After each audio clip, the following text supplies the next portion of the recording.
Bonjour à tous, dans cette vidéo, nous allons voir comment il est possible de passer d'un tableau saisi manuellement sous cette forme-là pour, au final, avoir un tableau exploitable dans Excel. Pour cela, on va utiliser l'éditeur Power Query. Donc, première étape, on va lancer Power Query. On se place dans le tableau des données. On va aller donc dans le ruban Données, à partir de tableau ou d'une plage, et on fait OK. On constate que les dimensions du tableau sont correctes. On clique sur OK, et là, on arrive dans Power Query. Alors pour rappel, hein, ici, sur cette partie-là, nous avons les différents rubans avec les différentes options. Ici, on va retrouver les étapes appliquées, c'est-à-dire toutes les transformations que l'on va faire sur le tableau. Et enfin, bien sûr, nous avons ici le tableau Excel que nous avons chargé. Alors, on va transformer, il y a quelques étapes quand même, hein. C'est pas forcément la méthode la plus rapide, mais c'est la méthode qui, pour moi, à mon sens, est la plus logique en termes de transformation. Et ça permet aussi de comprendre un peu le fonctionnement de Power Query, qui est vraiment différent du fonctionnement d'Excel. Là, on ne travaille plus sur une cellule, mais avec Power Query, on travaille soit avec des lignes, soit avec des colonnes. Donc, première étape, on va supprimer déjà le type modifié. C'est quelque chose que je fais assez naturellement, donc qui n'est pas obligatoire, mais que je recommande. Donc ensuite, on va aller dans Transformer et on va rétrograder les en-têtes. Je supprime mon type modifié. Donc l'action qu'on a réalisée, en fait, c'est simplement de dire bah, mes colonnes qui étaient mises automatiquement en en-tête, on va les remettre en ligne. Ensuite, étape suivante, on va transposer nos données. Donc mes colonnes qui étaient en ligne se retrouvent sur la colonne 1. À ce stade, on va vouloir maintenant remplir automatiquement nos colonnes. Pour cela, moi, j'ajoute une colonne conditionnelle pour bien séparer les étapes. Donc, on va faire une colonne conditionnelle et on va dire que si la colonne 1 commence, commence par C, alors on va inscrire nul.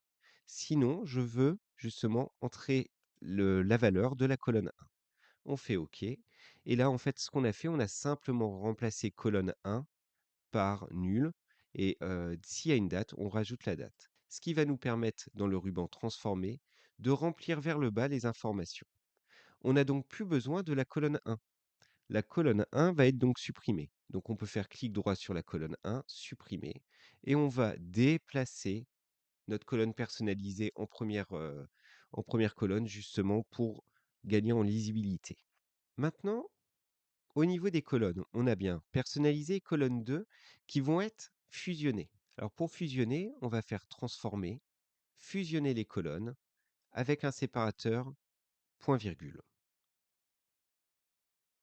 On aurait pu prendre un autre séparateur. Ce que je vais chercher à faire, c'est justement maintenant de remettre les colonnes au format base de données.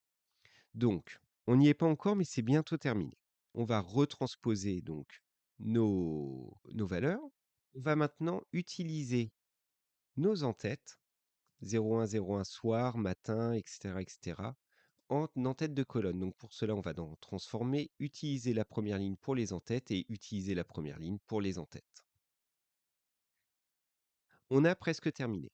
On a donc une colonne par jour. Maintenant, ce qu'on va faire, c'est dépivoter le tableau croisé dynamique.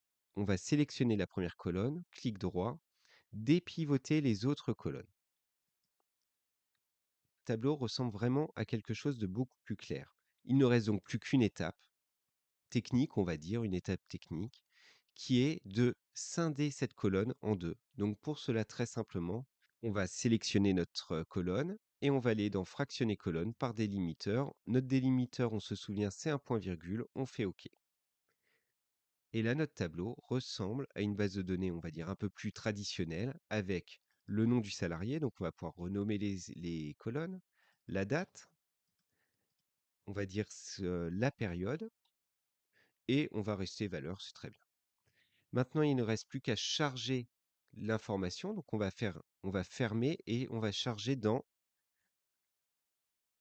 on veut un tableau et on veut qu'il soit justement juste en dessous, donc dans dans notre feuille de calcul existante. Notre tableau vient donc d'apparaître.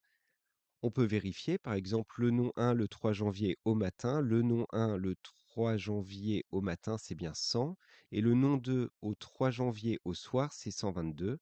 Le nom de le 3 janvier au soir, c'est 122. L'intérêt de cette méthode surtout, c'est qu'elle est totalement dynamique. Par exemple, on va rajouter en on va rajouter une période qui est l'après-midi et on va rajouter, par exemple, pour simplement le nom 4, on va rajouter une personne et on va mettre 88. Si j'actualise mon tableau, donc je me place sur le tableau, je clique droit, j'actualise, vous allez voir que mon nom 4, le 3 janvier, après-midi, vient d'apparaître. À très bientôt pour une nouvelle vidéo. N'hésitez pas à vous abonner et à liker bien sûr la vidéo.